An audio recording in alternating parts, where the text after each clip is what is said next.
Welcome viewers. 2004 नापा California. वो एक हैलोवीन सीजन था।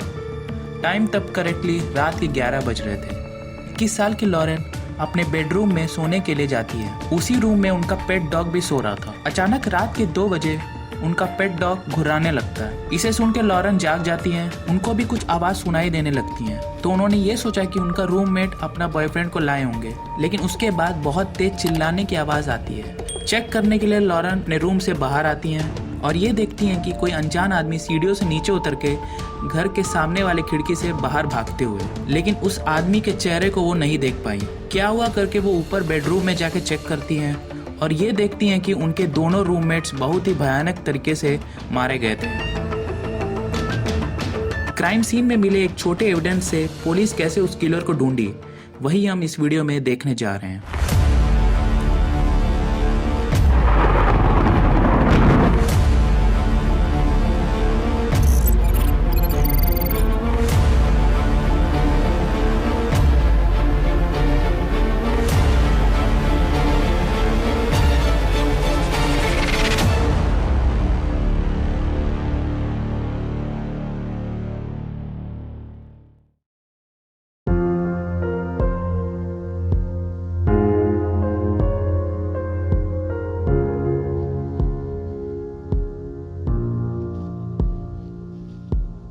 अपने दोस्त को मरे हुए देख के लॉरेन बहुत ही शॉक होती है और तुरंत 911 को कॉल करती हैं। पुलिस तुरंत वहां आती है और ये कंफर्म करते हैं कि 26 साल के एड्रियन और 25 साल लेस्ली माजारा दोनों मर गए। लेस्ली अपने एरिया में एक ब्यूटी क्वीन थे और एड्रियन एक सिविल इंजीनियर थी। अब फॉरेंसिक टीम क्राइम सीन में से सारे एविडेंस को कलेक्ट करती है और ये देखते कि पूरे घर में हर जगह खून था।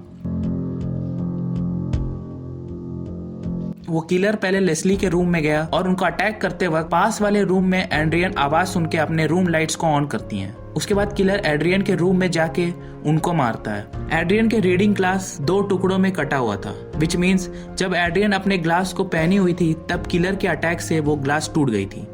जिस विंडो से किलर बच के गया था उस विंडो में ब्लड मार्क्स थे और वहां क्राइम सीन में 3 सिगरेट बट्स भी पाए गए। घर के सामने 2 सिगरेट और घर के पीछे बैकयार्ड में 1 सिगरेट बट्स था। फॉरेंसिक टीम के लिए ये बहुत ही इंपॉर्टेंट एविडेंस है क्योंकि सिगरेट बट्स एक रिच सोर्स ऑफ डीएनए है। और तो उनको खिड़की के पास जिप लॉक का एक बंडल भी मिला। सो किलर उस घर के अंदर जाने से पहले एक प्लान के साथ ही आया था। फॉरेंसिक टीम को पूरे घर में 72 पीसेस ऑफ एविडेंस मिले।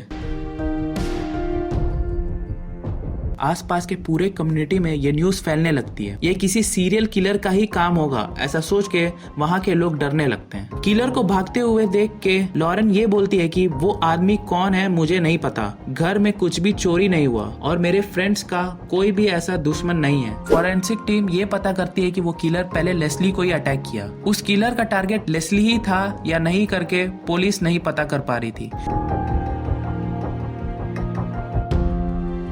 पुलिस जब लेस्ली के बैकग्राउंड को चेक करते हैं तब ये पता करती है कि लेस्ली के एक्स बॉयफ्रेंड के पापा लेस्ली को अब्यूज किया करते थे। उसके बाद वो ब्रेकअप करके कैलिफोर्निया आती हैं। लेकिन यहाँ आने के बाद भी उनके एक्स बॉयफ्रेंड के पापा उनको कॉल करते रहते थे। सिर्फ यही नहीं, लेस्ली के मर्डर हुए उस दिन भी बहुत बार उन्होंने कॉल किया हुआ था। लेकिन जब पुलिस इन्वेस्टिगेट करती है तब ये पता चलता है कि लेस्ली के एक्स बॉयफ्रेंड और उसके पापा दोनों साउथ कैरोलिना में थे, जो कि कैलिफोर्निया से 1000 किलोमीटर की दूरी में था। पुलिस इसको क्रॉस चेक करके देखती है और वहाँ के कुछ विटनेस इस बात को कंफर्म करती हैं कि वो दोनों मर्डर हुए उस वक्त साउथ कैरोलिना में ही थे। अब अगला सस्पेक्ट उस घर में काम करने वाला वर्कर था। उसको भी पुलिस इन्वेस्टिगेट करती है और वो वर्कर भी मर्डर हुए उस टाइम दूसरे जगह में था। सो मरे हुए दोनों लड़कियों के एक्स बॉयफ्रेंड, करंट बॉयफ्रेंड और को वर्कर्स करके 200 से भी ज्यादा सस्पेक्ट से पूछताछ करती है, लेकिन उनमें से कोई भी किलर नहीं था। तभी उस केस में एक ब्रेक थ्रू मिलती है। विंडो के पास जो ब्लड सैंपल्स मिला था वो लड़कियों का नहीं था, बल्कि वो एक मेल का था, विच मीन्स वो ब्लड किलर का था। इन्वेस्टिगेटर्स ये सोचते हैं कि जब एड्रियन किलर से लड़े थे उसी टाइम चाकू से किलर को चोट लगी होगी, क्योंकि जब वो सीढ़ियों से नीचे उतर रहा था वहां की दीवार में राइट हैंड के खून के निशान थे। अब इन्वेस्टिगेटर्स उन सिगरेट बट्स पे ध्यान देते हैं। टेस्ट करने पर यह पता चलता है कि सिगरेट्स के डीएनए और ब्लड सैंपल्स का डीएनए दोनों मैच करता है और जो जिप लॉक उनको मिला था उसमें उस किलर का स्किन सेल्स था, उसमें से निकाला गया डीएनए भी उन ब्लड सैंपल से मैच कर रहे थे। अब पुलिस इस डीएनए प्रोफाइल को अपने नेशनल डीएनए डेटाबेस में अपलोड करते हैं। पहले से ही जो लोग जेल में हैं और जो जेल से छूटे हैं सब मिला के 40 लाख डीएनए प्रोफाइल से मैच करके देखते हैं, लेकिन उसमें से कोई भी इस डीएनए के साथ मैच नहीं कर रहा था। सो पुलिस को अब कुछ भी समझ में नहीं आ रहा था। वो फिर से उन सिगरेट बट्स पे ध्यान लगाते हैं, लेकिन इस बार वो कुछ और नोट करते हैं। उस सिगरेट के एंड में एक लोगो था, वो उस सिगरेट के ब्रांड लोगो था। चेक करने के बाद पता चला कि वो कैमल टर्किश गोल्ड ब्रांड का था। एक्चुअली ये एक न्यू ब्रांड है, अभी अभी ही मार्केट में आया था। अब पुलिस लॉरेंस ये कहती है कि जितने भी लोग आपके पहचान में सिगरेट पीते हो सबका लिस्ट दीजिए, क्योंकि उनमें से एक ही वो किलर है करके पुलिस जानती थी। अब डीएनए की मदद से न्यू फॉरेंसिक टेक्नोलॉजी के द्वारा किलर कैसा दिखता है करके पुलिस एक प्रोफाइल बनाती है। उसमें किलर का ब्लॉन्ड हेयर और उसका आंख ग्रीन या ब्लू होगा करके एक प्रोफाइल प्रेस में रिलीज करती है और इसे किलर लॉरेन के घर से सिर्फ 4 किलोमीटर की दूरी में से अपने घर में बैठ के टीवी में देख रहा था। वो जान लेता है कि पुलिस मेरे बहुत करीब है। पुलिस लॉरेन से इस ब्रांड को स्मोक करने वाला किसी को जानते हैं करके पूछती है। यस, वो 25 साल के एरिक कपल और वो मरे हुए विक्टिम का ही फ्रेंड है करके बोलती है। लेकिन यहाँ पे एक ट्विस्ट है।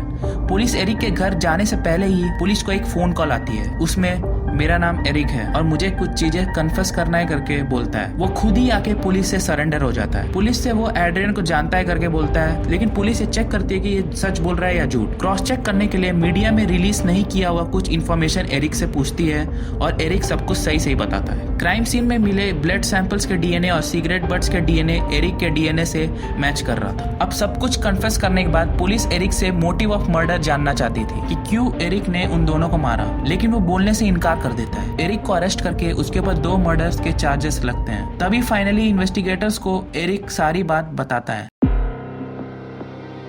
एरिक को लिली नाम के एक लड़की से एंगेजमेंट हुई थी, लेकिन लिली के फ्रेंड एड्रियन, तुम क्यों इस लड़के से शादी कर रही हो, तुमको इससे अच्छा लड़का मिलेगा, ऐसे करके एड्रियन लिली के माइंड को चेंज कर दी थी और लिली भी एंगेजमेंट को कैंसिल करके एरिक से ब्रेकअप कर लेती हैं। उसके बाद जिस दिन मर्डर हुआ था उस दिन एरिक लिली के पार्टी में जाते हैं।